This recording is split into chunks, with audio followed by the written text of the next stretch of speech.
Ryan and Tyson, great to see you today. It's great to see you too, Kelly. So let's start with the first big threat we should be concerned about right now.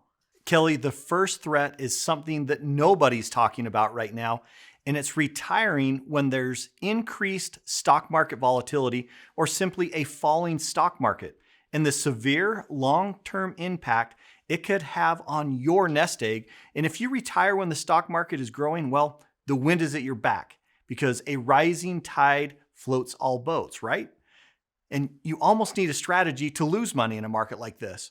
But if there's a severe market volatility or a bear market during the first few years of your retirement, it's a totally different story.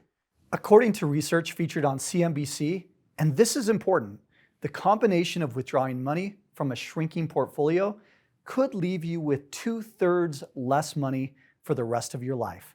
This is called sequence of returns risk, and it's a really big deal. It sounds like it, and it seems like everyone forgot just how bad market declines can be. Absolutely, Kelly, because the stock market was on a tear for more than a decade. It was the longest bull market in history. So here we are now. What kind of impact does this have on retirees specifically? Well, imagine this scenario for a minute. Let's say you just retired, the economy goes south, and there's a major downturn in the stock market. The investments in your portfolio have now dropped significantly, but you're retired, and the problem is you need money to pay for your lifestyle in retirement. So you may have to sell some of your investments that are worth a lot less at this time. And if you keep doing that every single month, needing to make these withdrawals to live on, then your portfolio, when it's down, it could be a big problem.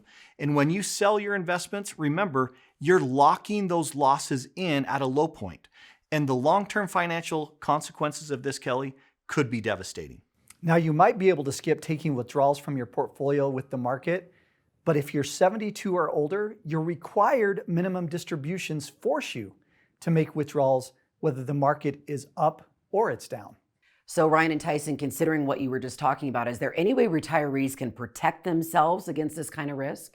Absolutely. Kelly, it's important that coming to terms with your appetite for risk and that it's measured and you understand that. And this happens by updating and rebalancing your portfolio, which could be one of the most effective ways to protect yourself from a falling stock market.